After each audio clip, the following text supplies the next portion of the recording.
Look at that. Neat. And Paul, I wish you were holding up like a shimmery purple, like that you just disappeared. I had to go turn the heat off because otherwise it'll be melting in my apartment. Like butter? Like butter. So that was my new intro. Woo-hoo. I liked it. New music is still coming, but that will be hopefully by the end of the month. But what's up, guys? You're watching RPadTV. I am Raymond. On your top left is MacLean Marshall. On your top right is Paul Semel. And as always, I'm the bottom. Wait, that sounded all kinds of wrong. I didn't see that coming. That's great. So before we get things started in earnest, I wanted to give a shout out to all of our friends in Los Angeles. It's pretty crazy in that area. All of us have friends that have lost their houses, including one that is a frequent guest on this podcast. So all you guys are in our thoughts. We know you're going through a crazy and terrible time. I will do what I can to help. I'm not the most helpful human in the world, but I do have a guest room. So if anyone needs to crash there, you guys are welcome. I actually thought of that. You actually thought of thinking, I did actually think at one point when I was going to have to escape, I was like, I could go to Vegas. You could. You should have for a while, though, just for a visit. Yeah. I didn't really want this to, I didn't really want to abandon my place if I didn't have to, but yeah. There was a point last night where I was like, I may have to get, like, I was seriously like packing stuff. Well, I don't know if you got it earlier, Paul, but they sent out earlier today. They sent out one of those fire like evacuate notices texts, but they sent it out here in Long Beach, and everybody in Long Beach is like, "What are you guys talking about? There's no fire anywhere near here." And they sent out another emergency text of like 2 seconds after that. They're like, "Oh, sorry, we sent this to the wrong county."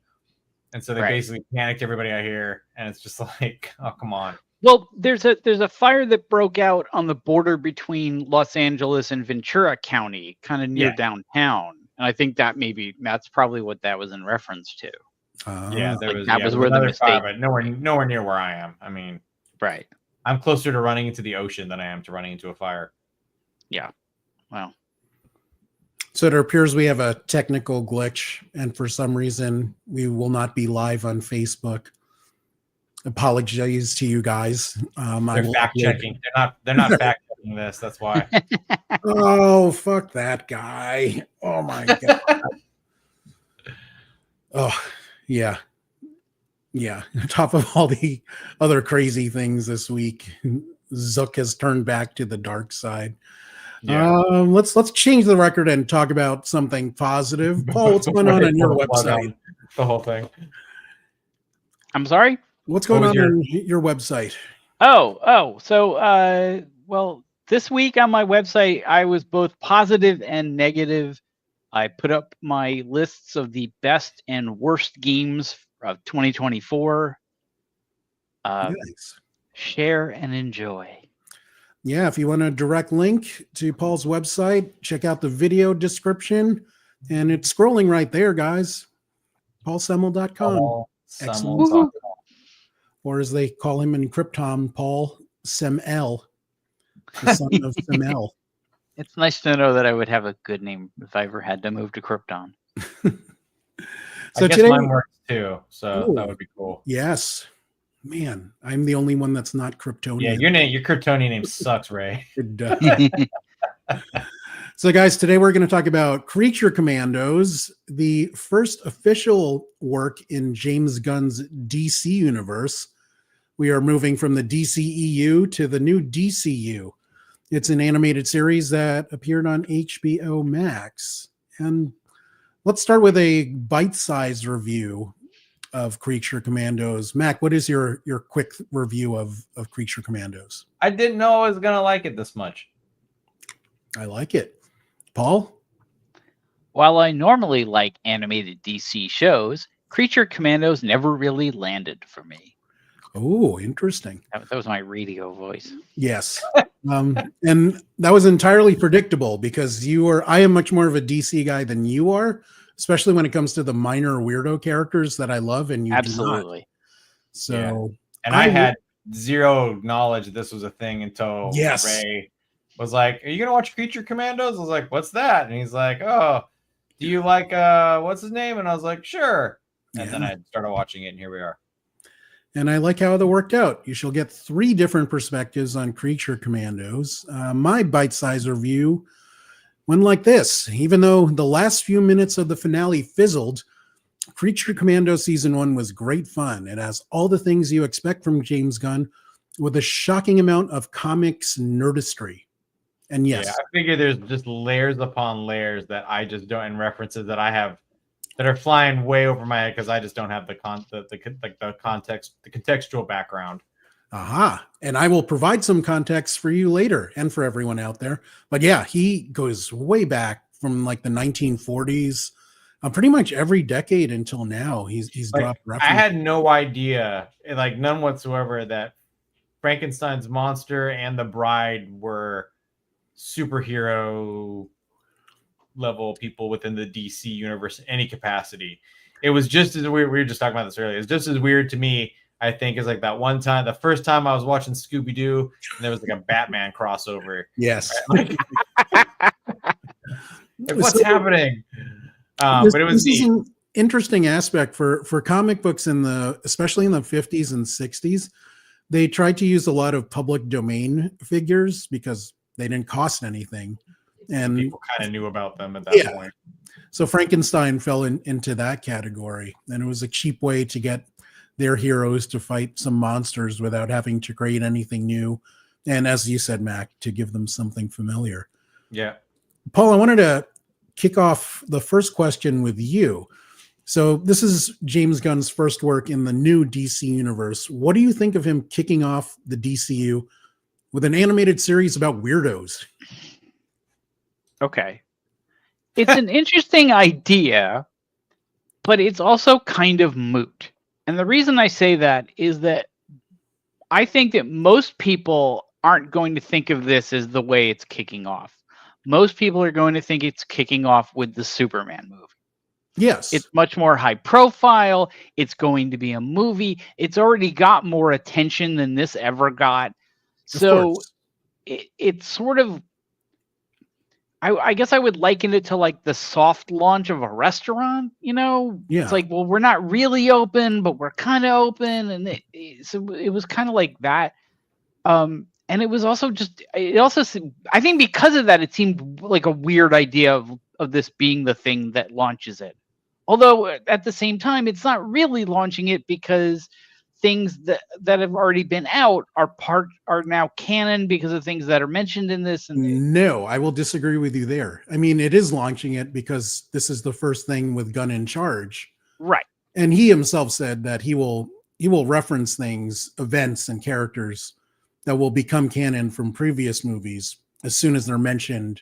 Do you think everything he's doing is deliberately layered on purpose? He's pretty crafty about that kind of stuff. So I think he will. He's earmarking, reference this character or this narrative or this storyline. We'll have to revisit this at some point in a different movie or show. Right. And this is why I totally get what Paul's saying. Like for most people, Superman is the launch point for the DCU. When is that out? That's summer, sometime this summer, in July, I'm going to say. I believe that's correct. Yeah. Someone fact check. Carlos is usually here on Facebook, but since that's messed up, he cannot look that up for us. But yeah, so most people will see Superman as the DCU launch point, but for a small audience, like a nerdy audience, Creature Commandos will be it. And in some ways, it can set the tone. It can kind of give you a feel of what Gunn wants to do. And that's what I thought was interesting about it, is that he got a lot weirder than I thought he would.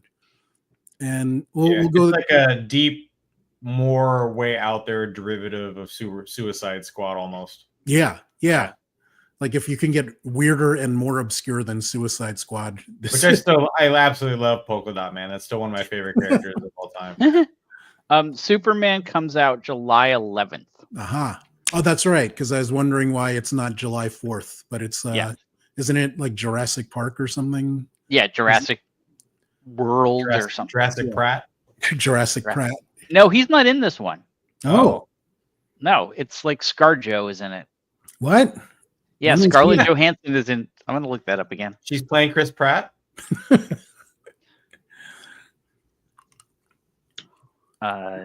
Yeah, it's Jurassic World 4 Rebirth. Weird. It's a mouthful of a title.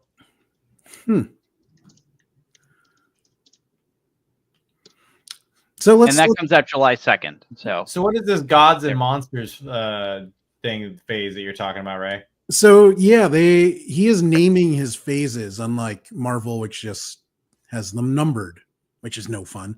And Gods and Monsters was a Justice League story arc, if I'm not mistaken.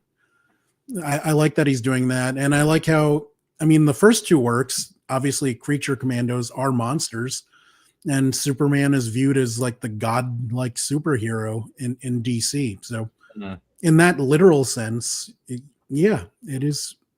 is Gods and Monsters in his phase one. I watched a bunch of James Gunn interviews doing research for this, and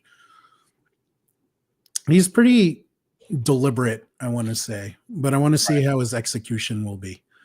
Mac, why don't we kick the positive things off with you? I want to hear what you liked about Creature Commandos season 1.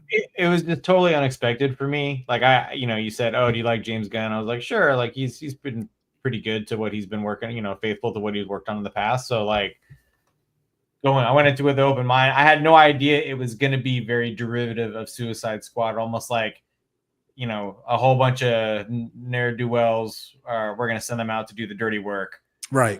And I thought that was cool because, again, I said earlier, like I had zero knowledge that like Frankenstein's Monster, The Bride, any of those were even characters that would be in something like this. And then the other ones that came along, again, G.I. Robot is like my new spirit animal. It's one of my favorite characters I've seen in a long time.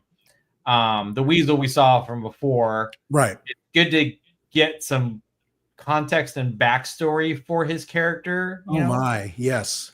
So that was also unexpected. And I don't know why, and I think this stems from like my early video gaming days of like Planescape Torment. But anytime there's a character that's a skull, like I'm always immediately like, yes. Like I don't understand how they haven't made like a Planescape Torment into like a live action movie with a floating Mort head. Such a great game. And it had to be voiced by like, Nicolas Cage or something great. But so again, the character, I forget the character's name. That's the electric skeleton. Dr. Phosphorus. Dr. Phosphorus. I just liked him a lot too. And it doesn't, hurt who's doing the voicing for all the characters too. Great cast. I mean, Alan Tudyk, Dr. Phosphorus. Alan Tudyk is always great, no matter what. He's also, a bunch of them do double or triple duty. Alan Tudyk also plays Dr. Magnus and this version of Clayface. So, Clayface. I love that he does this version and also the Harley Quinn version, and they're just so far apart. Yeah. Sean Gunn is Weasel and G.I. Robot. And I didn't know this, but he actually, when Weasel is licking his croc, she's actually in the sound booth doing licking sounds. Licking his elbow pit or whatever. And his brother will be like, no, I need more slurping. And I don't know if he's being serious or he's just messing with his brother. or just being his brother. Yeah. He's like, you're not slurping loud enough, man. Like, get in there. That's pretty funny. No, it was like a total just like out of left field surprise for me. I think that's why I liked it so much. And the characters just I feel like we need more shows with characters that are literally just programmed to kill Nazis. Yes. I think all three of us are all for that. Yeah, how about Paul? Like I know every you're not. question should be like, are they Nazis? Like, so bang. Yeah. I know you're not as high on this series as I am, but what did you enjoy about it? Well, we'll get into the casting thing because that's a strength, but I also really like the look of the animation. That's always a strength of DC is they always have really well animated and often unique sort of looks about the characters and things like that. So that was the thing. Although I did think it was funny that the bride looked a lot like Aeon Flux. Oh, wow. I didn't even think about that till you mentioned that. To the point where I had to go back and look and see who was the guy that did Aeon Flux and did he work on this? And no, he didn't. But yeah. But yeah, like there's times when she's like running around and I'm like, Aeon? But no, it was not her. Is Rick Flag Sr. supposed to be the same Rick Flag that we saw in the Suicide Squad movies? No, that's his dad. That's supposed to be his dad. Okay. In the movies, it's his son. And this will play a part later, which we will talk about I think it's our last talking point, but how. Oh, I didn't even see that. Rick Flag Sr. will be in Superman and Peacemaker. Right. Well, now you spoiled it for no. Sorry. So, I mean, for me, this has all the things I like about James Gunn. It has weirdo characters, good music. Yeah, I mean, Romani punk music is not something I ever thought I'd hear in a superhero series, but now I'm like listening to that band Gogol. What's their face? Oh, Gogol Bordello. Gogol Bordello, and I'm like, these guys are cool. I never knew I needed this much accordion in my life. So, I thought like Weird Al was it for me for accordion, but the fight scenes, I thought it was over the top violence.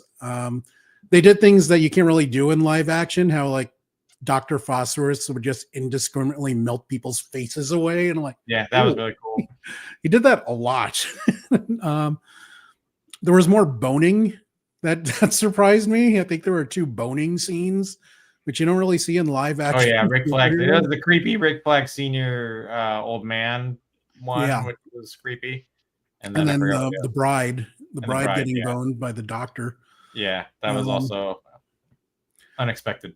The flashbacks, some of them were really heart-wrenching. Yeah, the Weasel thing. Again, I never expected that I would like Weasel. Yeah. Right, like that he was like a redeemable character. The way they set him up as such a horrible piece of shit, and like once he's introduced into the, in the movie and then in the show as well. Well, maybe out of all of them, 25 children, because they refer to themselves as monsters, and maybe Weasel most of all seems like the most monstrous. But when you see his flashback, it's you're like, really, oh man, he's an actual superhero. Yeah, he's just a friendly dog that's misunderstood. Rat. But as I mentioned earlier, I loved all the comic book history he packed into this. I didn't. Again, that's where I meant like there's things in there that I would never even know to appreciate. For sure, and we will cover that later. Paul, you wanted to talk about the cast and favorite characters. Who worked for you? I thought a lot of them worked really well. The ones that stood out for me were I really liked G.I. Robot. I thought he was fun, and I thought Sean Gunn did a good job with him. I'm not as into Dr. Phosphorus, but Alan Tudyk did a really good job with his voice, so that helped a lot. Right. I also really liked Nina, the fish lady. I thought Zoe Chow was really good in that role. And she was, to me, the most like interesting character. Like she was kind of the reluctant, like I don't really want to do this. Like, what do I have to do this? Like, okay. Reminds me of kind of Abe the moral from the League of Extraordinary Gentlemen. Reminded you of who? Well, I think the character's name was Abe. Do you mean Abe Sapien from the Hellboy comics? Yeah, that too. Yeah. Oh yeah. She's very Abe Sapien in this. It's almost getting like how Ratcatcher was like the kind, nice one in the Suicide Squad. Yep. That was almost her role, but she was kind of like Nina was even more useless in a fight than Ratcatcher. Yeah. All I gotta do is like spill the water and she's toast. Yeah. And I will say this though, like I liked Nina, but they didn't really give her all that much to do until that last episode. And then you get to see her backstory, and that for me, which is one of the reasons I really like that episode. I don't even think I was like, I think I might have nodded off and fallen asleep, not because of the boarding, just because of sleepiness. But it happens. But yeah, but like I don't even remember that, so I need to go back and rewatch the last episode. But I don't know. I mean, Nina, I liked as a character in that she was kind to everyone, whether it was GI Robot or Weasel. Yeah. But I don't understand what the point of her being on the team was. She's useless on land. The one time they could have used her in water, she failed at that too. So I think of Amanda Waller as, a really sharp, intellectual, cutthroat woman. So why would she put this useless fish lady on the team? Just a question. Maybe she thought there would be a use for her. I mean, she ended up being sort of the moral center of the group. Maybe that's why. Yeah, that and be it. I think that's also important. I mean, she could have been very important if things hadn't gone horribly awry at the end. Which right. Spoiler alert. No, guys, we're gonna spoil a lot of things, especially at the end. We're totally gonna talk about how the butler did it. Rosebud was his sled. Darth Vader is his father. This is getting deep. How about you, Mac? I know you're a big GI Robot guy. Who else worked for you in Creature Commandos? It was GI Robot most of the time, and then, like I said, the Dr. Phosphorus. And again, I think I might be drawn to that just because I'm such a fan of Alan Tudyk. Yeah, I think like every time you see he's doing a thing, you're going to pay more attention to that character. So it delivered for me. I don't know why I like seeing Weasel. Weasel has become a character that I care about now. Yeah. As opposed to just like, the movies where he debuted kind of made him a throwaway character, even though it was like the comic relief at the beginning and the end. No, I totally agree. Like, I never imagined feeling any kind of sympathy or empathy for this character. Yet with his flashback episode, he's so much more lovable now. Yeah. But good for him. And good on Sean Gunn for all that, for writing the coattails of yes, brother. My favorite character, I mean, of course I love GI Robot too, but I'm going with Dr. Phosphorus. I mean, are you smiling? Yes, I love that. Like that people always think he's smiling, but he seems like the cruelest, most irredeemable of the whole crew. Yeah. But then when you learn his background story, it's really messed up that what they did to his family in front of him. So you kind of get why he turned out all fucked up. But he also has some of my favorite lines when they're back in Belle Reve, when the bride beats up Congarilla to get Nina's food back, and Dr. Foster is like, "See, everyone's happy except for you because you have no food and you're ugly, and except for him because he has no jaw and might be dead." It's such a great line, and Alan Tudyk delivers it, and other lines like that so well, as expected. Yeah, like in the finale, he has a line. That's a great photo. That's a great still, by the way. Yes. I think middle fingers hit more when it's all bone. Yeah, I don't know what it is about skeleton heads, man, and just like as characters in video games and movies, I'm always drawn to them. It's because of the perpetual smile, kind of like dolphins. Even if they're doing something messed up, looks like they're smiling. Or when you're playing like any RPG and you have to fight skeleton warriors, it's always like the more fun to me. Well, a lot of that is the sound. I like. Yeah, they're gonna crumble. Mac, did you have a favorite episode in Creature Commandos season 1? I think mine goes back to the Weasel backstory episode, just making me feel anything for a character that I never thought I would even like. Right. That's a good accomplishment. I'm going to go with that one too, because of the flashback, but also because the aforementioned Dr. Phosphorus scene also takes place in that episode. And yeah, it's just, and this also speaks to Paul's fondness of Nina, that Nina was able to get through the bride's, disgusting exterior and really make a connection with her. I mean, a lot of them. I like that she still told her to go fuck herself when she was drowning. Like her last words would have been. Yes, and made them both smile, and they bonded over that. Yeah, but I mean, that's a testament to Nina's character and how she was written and performed. Paul, your favorite episode? If I have to pick one, I'm going to go with the last episode because it was the most Nina episode. Yeah. she didn't have the most interesting of all the origin stories. I think Weasel's story was much more unexpected. Yeah. But it was interesting, especially because it was they sort of reversed things where it was the mom who was the one giving up on her. And I like that. It also had the only moment in the whole show that actually made me laugh out loud, which was when the bride called Dr. Phosphorus Ghost Rider. Yes. She called him a few things. Yeah. And there's actually a few Marvel references in it where like Marvel is like their fictional thing in there. And I love that they did that. Yeah. Well, that's what Marvel did, like especially in the Eternals. Right. Where there's that whole thing where like the little kid's like, "You're Superman." And he's like, "What? No." Yeah. No, I love the finale, except maybe the last 5 minutes as well. But Nina's flashback is over. Nina's flashback, totally.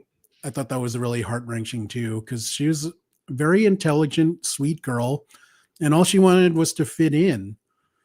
And even you could see that in the finale, where, spoilers, they're happening now, where she almost gets bullied into attempting to kill the princess, similar to how she was bullied when she went to school. And you finally see her getting accepted, like, okay, I'm a monster, I'm one of you guys. And she finally feels comfortable with herself. But then she gets killed. So that kind of stuff. I know. That I was like, oh man. Yeah. I was not expecting that. Were you? What, for her to get killed? Yeah. No. But I was also not expecting her butt to be out. So, Well, were you expecting the Bride of Frankenstein to be boned on screen? No, I wasn't. Well, I maybe because I watch a lot more. I think I watch a lot more animation than you guys do, and I watch a lot of adult animation, which is not a euphemism for He's into the hentai. Yeah, like I recently watched the Invincible series, which is really not for kids. Yes, and it's even I think it's even bloodier than this. You've been watching Invincible up until just recently. He's not on Amazon Prime. Oh man, that's like one of my favorite series. Yeah, Mac and I have covered a lot of Invincible, and we advise you to watch our old episode. We're both major fans. Yeah, I'm a big fan of the comic, and I thought the animated series, the first season at least, which is what I've seen, was really well done. So I'm waiting for the next season to come up. Like it's like one of my most anticipated series.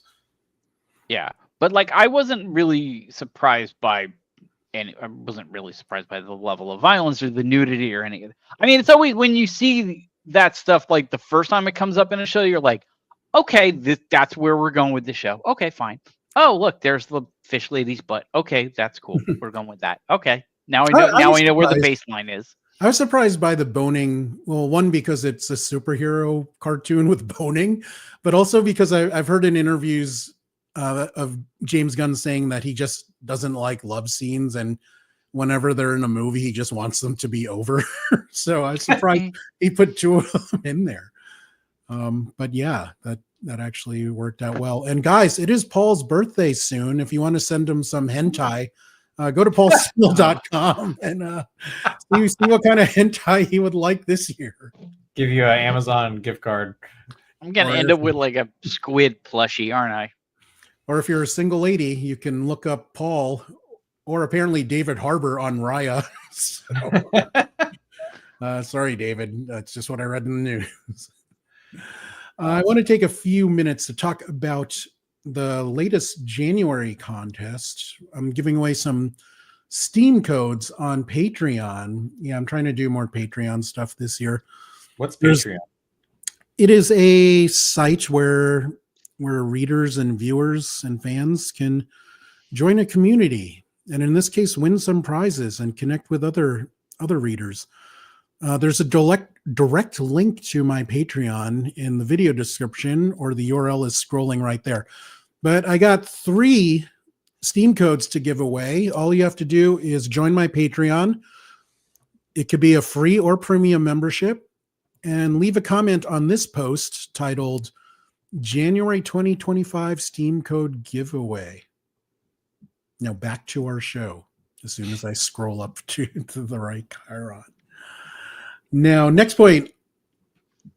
This is the history lesson portion. I'm going to take over for a bit. But as I said, one of the things I really loved about this series is that it borrows from decades of comic book history in ways that I wasn't expecting. Let's start with Betty Bates. This was a comic book from the 40s. Betty Bates, Lady at Law. And in the Weasel episode, Weasel's lawyer is Elizabeth Bates, played by Velma. What's Velma's real name again? Linda Cardellini? Linda Cardellini, yeah. Oh. Longtime James Gunn talent. I think they worked together in Scooby-Doo and a bunch of other things. Uh-huh. Kind of hard to remember. It's funny thinking of James Gunn. Grandma's boy too, right? Yes, that's right. But she is a wonderful lady who played this 40s character, Betty Bates.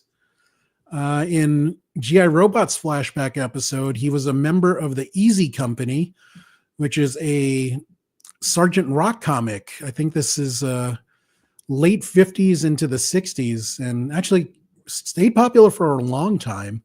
Band of Brothers is all about Easy Company, right? I've never watched. Is it? Oh, that's super cool. I did not know that. So yeah, the Sergeant Rock is and they've done Sergeant Rock reboots and revamps. So that's a very cool 50s, 60s reference. 70s, 80s, James Gunn has said he is a major fan of Rom, the Space Knight. And if you look at the Pakistan guards, you can see how some of the flourishes were borrowed. They all have like laser arms. One of the other Space Knights had the stupid like Trojan mohawk thing, which makes no sense for a space costume, but for some reason it was one of the Space Knights. And even you have obscure references like Dr. McPherson, who was Isla with an A in the cartoon, played by Stephanie Beatrice from Brooklyn Nine-Nine. So that was very cool. In Gotham Academy, which I believe was a I think it was like 2015 or so, comic book, there was a professor there, Isla McPherson with an I. So I love that and there's a bunch more of these little references and flourishes in there. I love that James Gunn is such a nerd. It makes you go hunting for treasure. It did. Now, Paul, since this series didn't hit for you, let's talk about some of the negatives in this series. What didn't you like about Creature Commandos? Did you feel like James Gunn is just doing James Gunn things again, like he did with Guardians and Suicide Squad? Well, I would argue that with the music, that there are times that he sort of relies too much on the music, and I also didn't like the music as much as you did. Although I really didn't like the really terrible cover of The Doors' "People Are Strange" at the end. I mean, that's the song unto. By who? The Hollow. They are a Canadian band, I believe. Oh, well, sorry guys, that was the terriblest version of that song I've ever heard. And I've heard a couple. That song is also just way too on the nose. I mean, but the bigger thing for me was Frankenstein. I mean, I thought David Harbour did a good job in the voice, but he just got so annoying with like this like, yeah, he was just sad and whiny and a jealous Frankenstein is a weird Frankenstein. Yeah, and I don't know. It just. I mean, for me, the character was supposed to be stupid, and I like that out of all the characters, he learned nothing throughout the series. So, even though he gets shot to hell at the end, he still feels the same way he does about the bride, and he still thinks that they're meant to be together. Like, he's supposed to be this. Yeah, they have the whole, like, it seemed like him and the bride's whole story is very kind of seemingly a similar tale as to like Hawkman, and like just continually going through the years trying to like find each other. I guess, yeah, I can see that. Although in some cases they actually hook up where it looks pretty clear that she wants nothing to do with him. Right. Yeah. We did not give her a shout out. The bride's actor, Indira Varma, who many of us know from Game of Thrones. She Which played one is she in Game of Thrones? what's her face from the Sand Sneaks? Oh, one of the three sisters. No, she was the mother. Oh, she was the okay. Yes, and I thought she kicked ass in both roles. But yeah, I mean, anything else you didn't like about? You think James Gunn was kind of going to his greatest hits? Well, okay, this is going to sound a little weird. One thing that really sort of bothered me was that in the credits, there's a shot of James Gunn sitting at a laptop. Yes. A little self-serving. Yeah, and I don't think of him as being self-serving, and it made me. Well, I mean, a little bit. Yeah, it made me kind of think, like, is this going to his head? Is all the adulation that he's gotten over the last couple of years going to his head? I don't want it to go to his head. I never want that shit to go to anybody's head, especially somebody who has talent, because that's when they tend to. If that part of the credits of a key character in a future movie, I think that'll be jumping the shark jumping too far. Just to be clear, he did not know about that, and that surprised him when they showed that to him. Okay, that makes me feel much better. But at the time I was watching it, I was like, it does seem egregious. Yeah. But there is a cool thing about that. If you look at the credits of every episode, he's always typing the last scene in each of them. And if you pause it, it actually is the last scene of every episode on the typewriter page. Oh, interesting. So that's a cool touch. But yeah, he did not know about that. And yeah. But the whole series was kind of interesting. He apparently just started writing it, and then he was like, "Oh shit, I'm in charge of this. I'm going to greenlight it." then he just did it. So like, yeah, but I do see what you're saying, Paul. I do have that same fear. I don't want it to go to his head. I'd almost kind of how Taika Waititi needed some restraint in Marvel. He needed someone to pull him back. I don't want this to happen to James Gunn, and there is always that chance because he's in charge, and who's really going to stop him, especially with how the Snyderverse turned out. So I mean, and the other thing is I'm big on canon, and as I was watching this, it's like, oh, they made a reference to the Suicide Squad, so therefore that's canon, right? But the Suicide Squad makes reference to Suicide Squad, so that's canon. Which means that all that thing, and I know I'm not supposed to do that, but that's where my head went. And one of the things that I've thought from the beginning of James Gunn taking over is I really wanted there to be a hard break. And that Creature Commandos is the start of something new Superman, new Batman, nobody's carried over, blah, blah, blah. And the thing is, there's nothing that they referenced in Creature Commandos that they had to reference or that they couldn't have done differently. Well, I mean, the whole first episode with the whole setup is saying that because her daughter outed Amanda Waller that they can't use humans anymore, which is why they're using monsters. Yeah, so but they could have just been like, okay, we're going to do this thing and we're going to do it with these monsters because we think that'll work really well. Like, they didn't have to, like, for example, like, they didn't have to go with Rick Flag Sr. They could have just gone with Rick Flag. They could have just cast Frank Grillo as Rick Flag and said, you're Rick Flag now, we're starting over. They could have cast somebody different as Amanda Waller. There was nothing where I was like, okay, even making Weasel look slightly different than he did in the Suicide Squad could have solved the thing. But this is me just being. No, I get it. No, I get it. And to explain James Gunn's thinking, and again, in the dozens of minutes of interviews I watched, he cast these people with the intention of, if he's going to use them in live action, like Frank Grillo as Rick Flag Sr., he wants the same actor in animation and live action. So that's good. Hopefully we'll see some of them. Although recasting Viola Davis, I would never do that. I think she's awesome as Waller. Well, but then again, so is oh God, the one in the awful green movie, Green Lantern movie. Why am I drawing it? Who played Tina Turner? Nah, that never happened. That movie never happened.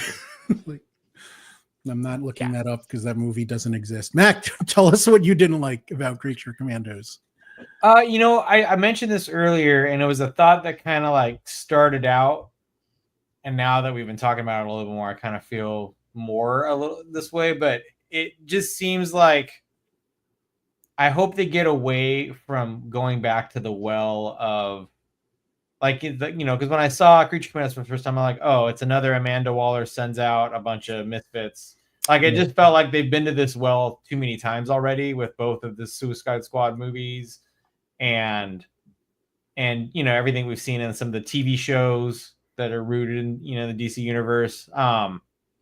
It's just like I hope they're able to move on beyond that as a storytelling kind of narrative. Yeah. And I mean, it looks like, and not that it was bad, because I enjoyed the show and it was different enough, different characters, different, but like still the general principle of the whole thing was the same as we've seen time and time again so far. Right. Peacemaker, same thing, right? Like it's. Yeah. And I think, we will have a Peacemaker season 2, so I expect some of the same, but yeah, Superman. And that was one of my favorite series when that came out too. Oh, for sure. In that era of DC, that was my favorite. I'm gonna have to go back and rewatch Peacemaker season 1 now.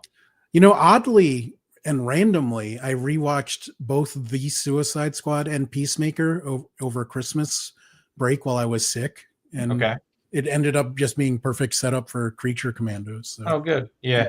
But Peacemaker is so good. I love that series so much, and it really made me appreciate John Cena more as a actor. He's he delivers in a way that I feel like The Rock kind of delivers in his movies as like a entertaining and watchable character actor. I think he's funnier than The Rock, but The Rock is better at being a badass. Like sure. I don't like when Cena tries to be the badass character. When Cena tries to be funny, that's when it's good. Yeah. Yeah. I liked him in that Amy Schumer movie. I thought he was hilarious in that in his small role. Yeah, when he Blockers. tries to be I didn't Did you guys ever say Blockers is really, really good. It's him and Ant-Man's daughter and a bunch of other people, and it's just is that like the prom movie where that's basically like him and Leslie Mann and I forget the name of the other guy. Their daughters decide to like lose their virginity on prom night, and they as parents have like a panic attack basically and try to like stop it. And I'll watch that. It's not a very terrible movie. It's not a good movie. It's entertaining. The characters are good, and there's a couple of times. This is if you knew me and knew that my soul is dead, you'd find this weird. There's a couple of times when like the kids say, it gave me the feels. Oh, so it gave you the feels, and it gave me the feels. It brought you back to life a little bit. A little bit. Not enough, but a little bit. Not enough to redeem my soul in the eyes of the Lord, but right. Well, we're all there. You feel bad about that prom movie, but not for Dr. Phosphorus dipping his hands in his child and wife's blood. Come on, man. So my problem was with Princess Alana. Like, I don't understand why she was a threat to global domination. As far as I can tell, she didn't have any superpowers. She didn't seem extraordinarily, brilliant or anything. She was just very rich and cruel to the people she rules over and her mother. So I don't understand why she was this global threat that Cersei dreamed up. How she ended up palling around with Gorilla Grodd, and how she even knows Two-Face to begin with. So even though Maria Bakalova, I loved her performance, I think she's great. And during the interviews, she was the only one that pronounced Pakistan like it was a real country, because she's Bulgarian and she knows the proper Eastern European pronunciations of things. Yeah. But yeah, I didn't understand why Princess Alana was a threat at all. I understand why Flag wanted a boner, but I don't understand how she could end up dominating the world and taking over the U.S. And if you saw in that flashback or Cersei's flash forward scene, how she's responsible for killing like Superman, Batman, Wonder Woman, all those guys. Like that didn't make sense to me. Did it make sense to you guys? Yeah. Okay. It's not just no. It felt like there needed to be something different. Although I will say this, I'm glad they didn't do we tried to kill her and that's what made her evil thing. Right. Because that's like, that would have been really obvious. Like, it was much more of she was evil this whole time. They just didn't do as good a job of sort of like explaining it. Like I don't know how, but. So my other big issue goes into the finale, which I loved until maybe the last 5 minutes or so. And massive spoilers are coming. So you have been warned. So I thought Nina's death was such a powerful moment that didn't get enough time to breathe. All of a sudden you have this tragic death. And for some reason, a beat later, the Creature Commandos are allowed free reign in the castle. Like they're allowed to just walk around, which is how the bride just ends up killing the princess. Like, why are they just tried to kill your princess and you're letting them like just hang out? Like, I know there was a miscommunication, but still. And even beyond that, this episode could have used maybe 10 more minutes or maybe even another full episode dealing with the fallout of Nina's death. Because I thought it was such a powerful thing. All of a sudden Nina dies. The bride is traumatized, kills Princess Alana. And then all of a sudden she has a new team. I'm like, what? It just seemed really fast to me. Right, because they made a big deal about like, we can't kill the princess because that'll start a war. Right. And then they kill the princess and it doesn't start a war, or if it does, they didn't say anything about it. So I don't know. I mean, Paul, you literally just watched it shortly before we started going live. How did it land for you, the finale? That aspect of it didn't. You're right. It did seem like there was a missing like 5 minutes or 10 minutes or something. And I do think, one of the things that I like about streaming and how much stuff is made for streaming now is that people have kind of stopped paying so much attention to the lengths of things. Yes. Like you watch like one of the Star Wars shows, some of them are 37 minutes long. Some of them are 48 minutes long. Sometimes they're an hour and 10 minutes long, and so Fern on. never dies in any of them, so fuck. Yeah, well, we'll deal with that next week. But now I just need women to be less discerning about length. Wait. Never mind. Moving on. But I felt like it almost felt like they were like, well, we can't have that extra 5 minutes because the show has to be 28 minutes. And it's like, no, it doesn't. It could be 32. You're okay. And James Gunn is in charge of the whole damn thing anyway. Yeah. He can do whatever the hell he wants. Yeah, he's in the opening credits. That's right. Yeah. He has his own animation and everything. I should have taken a screen of that because it does seem a little, yeah. But I thought the finale was fantastic up until those last few minutes where it just kind of like someone hit the fast forward button and all these things happened. And in the case of the war, it didn't happen. So, Mac, I didn't see the finale, but so far from what I hear, I feel like I'm going to feel the same as you both. I will want your thoughts anyway, just between us. Yeah. Let us end things. No, actually, before I do that, I wanted to talk about Clayface for a bit because Paul and I don't know if you are or not, Mac, but Paul and I are both massive fans of the Harley Quinn animated series. And I haven't watched it. Clayface I think Clayface is my favorite supporting character, although they're all so good. Bane and King Shark are so good. What makes Clayface so much better than the others? Well, it's also Alan Tudyk in that series. Although the other two actors are also really good in their roles, but he plays up the conceited, vain actor aspect of Two-Face. So he always speaks in an exaggerated tone. Like when he says his name, it's never Clayface. It's like, "It is I, Clayface." So he always does stuff like that, and he's just silly and over the top. But here, did he even say anything, or did he just grunt? No, I don't remember him saying much of anything. Yeah, it was a very limited amount. Yeah, like kill you. He certainly didn't. He certainly didn't announce himself like an old school actor. Yes, and he doesn't play. Wasn't he playing like Mortal Kombat in this scene. Yeah, which I is think so. like it's another cool thing they did. Like when the characters are watching TV, they actually show like real live TV. Wasn't there like a Zac Efron scene or something in one of the earlier episodes? I think That's so. Yeah. funny. Yeah, but I don't know, Paul. What did you make of Alan Tudyk's Clayface performances?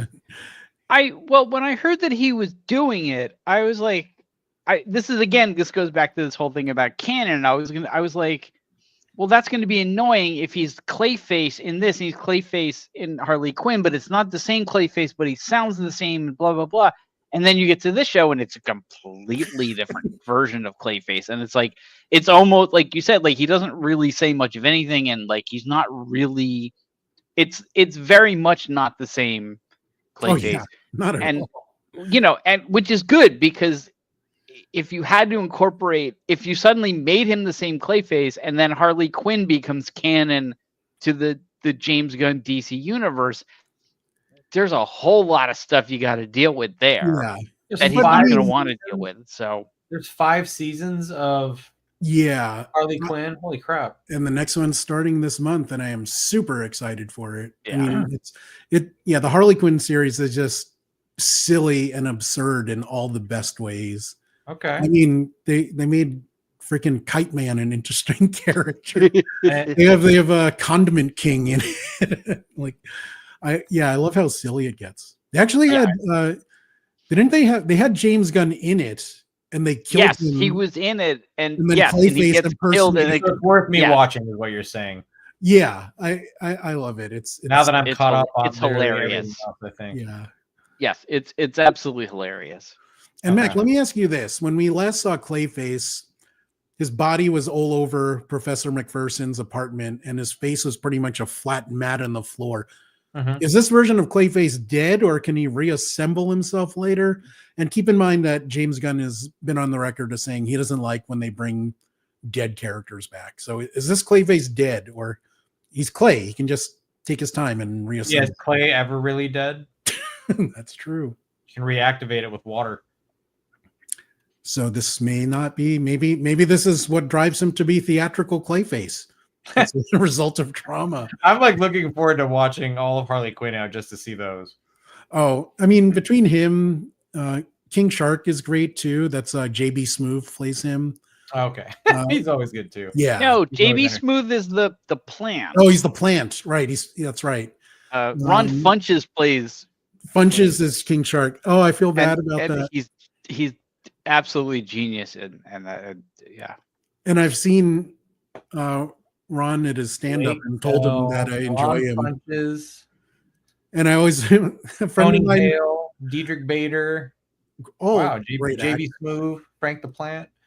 And I always correct my friend that pronounces his name as Ron Funges. I'm like, no, that's not his name. Christopher Maloney. Okay, it's got a good amount of people in it. Yes. Yeah. Jason Alexander is in it. Yes. Yeah, Jason Alexander, Lake Bell, Kaylee Cuoco. Yeah. Giancarlo Esposito as Lex Luthor. That's right. Although don't they replace him in Kite Man? They replaced him in Kite Man. And which is a shame because he's so good. And then they replaced him with Lance Reddick, and then Lance Reddick died, and then they replaced him again. Right. So I don't know what's going to happen with the Harley Quinn show when it comes back, but there's something called Kite Man. Hell yeah. Not as good. Yeah, that's the spinoff. Not as good. Okay. But entertaining. Yeah. But let's end things off with this. Rick Flag is going to be in Superman, a small role in Superman, and a large role in Peacemaker season 2. I don't know if he was supposed to say this, but in one of the interviews I watched, Frank Grillo says that he is going to be in charge of Argus, taking over for Amanda Waller. I don't know how that happened or happens. Amanda Waller is going to get killed. I hope not. Or I hope it just after the events of Peacemaker season 1, they kick her out. What other characters from Creature Commandos would you like to see in live action? And keep in mind that doing something like Dr. Phosphorus would be very expensive and difficult. Yeah, but it's, DC. They got They money. have the money. Mac, kick things off first. Yeah, I mean, again, G.I. Robot would be fun to see in live action, just because of the sheer amount of gore he disperses. Yes. Right. I'd love to see, it would be like a scene out of like a Terminator kind of futuristic, robot all out assault kind of thing. But I'd like to see that. I think that'd be interesting to see. Reminds me of that one. What was the more recent zombie Nazi movie with Kurt Russell's son? Oh wow, I'm unaware of this, but I'm generally not a zombie movie guy. So no, you would like this too. It's with Wyatt Russell. Wyatt, yeah. It's a great movie, and it was called Overlord. I don't know it, but I will. Go look up Overlord from 2018. It was a surprise, like, great movie for me, just because again, it involves Hitler and the occult and Nazi zombie super soldiers. So it's pretty interesting. It feels very what's the game I'm thinking of? Wolfenstein. Thank you. Feels very Wolfenstein inspired. You worked at Activision, man. I worked on Wolfenstein. I couldn't even think about it. Like, it's so many of those games. How about you, Paul? Oh, that's right. They had Wolfenstein for a while. For a long time. Yeah. Yeah. How about you, Paul? Who would you like to see, if anyone, from the Creature Commandos? I mean, I would have said Nina, but that can't happen. But you can. I mean, I guess you could clone her. Or Nobody's ever dead in a superhero series or movie. That's the thing. Like, I saw my daughter and I think I've said this before. We always have this, like, every one of our favorite characters in every show dies, and it's ever more true in any superhero thing. And so now we're just like, oh well, they're gonna die, but they're not gonna be 100% dead. They'll be brought back in a season or two, unless Sean Bean plays them, in which case they are dead. Yes. Yeah. It's funny you said that about Nina. One of the cast interviews I watched, and at the time the finale wasn't out, she said she wanted to play this character in live action just for the way she eats. Like, she has to put food through a neck tube and it floats up to her mouth. like that's what you want to do with a character. I like how G.I. Robot also essentially, with the exception, like Bender the robot is just powered by alcohol, and I think it's funny they just like pour diesel into him and he's just good to go. Yes. And one of the cool things about G.I. Robot is in the comics there are 6 versions of him. The one we saw early on had a number 2 on his helmet. Okay. So we're assuming that the new one, the large one, who kind of looks like the Iron Giant. Iron Giant, yeah. We're assuming that's version 3, so we can have more fun and kill him and bring him back again a few more times. I would like to see the Bride in live action. I think the look isn't ridiculous enough that you can't do it in a movie, and it can still look really cool. And plus, I'm just a fan of Indira Varma. I think she's a talented actor. Would love to see her play in the DCU. So that is my choice.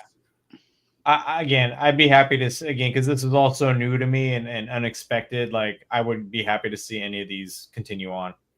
Well, we've already seen Weasel. We just need to bring him back and do more crotch licking scenes and have the VO booth in there. I want to watch his brother be like, "No, man, you got to slurp harder. I'm not getting what I need." It's like, what is your motivation here? Those would be great. So that is going to be a wrap for our Creature Commandos Season 1 review. The 3 of us are going to be back next week, where we're going to be talking about Star Wars Skeleton Crew. I have very mixed feelings about this one. I think it hasn't gotten better. It just hasn't gotten worse enough for me to stop watching it. Yeah, there's enough there that I'm intrigued, but every episode... That's my opening for like the Blue Sky review for next one. Yeah, going forward, I'm going to be doing the snippet reviews on Blue Sky because Zuckerberg is a goddamn coward. It's like, yeah. But yeah, hopefully by the time you watch this, Fern will be dead in Skeleton Crew. Probably not, but here's to hoping. I want to know what you thought about Creature Commandos. Please leave your thoughts in the comments section. Be sure to check out my Patreon. There's the link in the bottom right corner, also in the video description. Enter the contest and please have fun. Take care of yourselves. And we'll see you next time on RPadTV. Thanks for watching.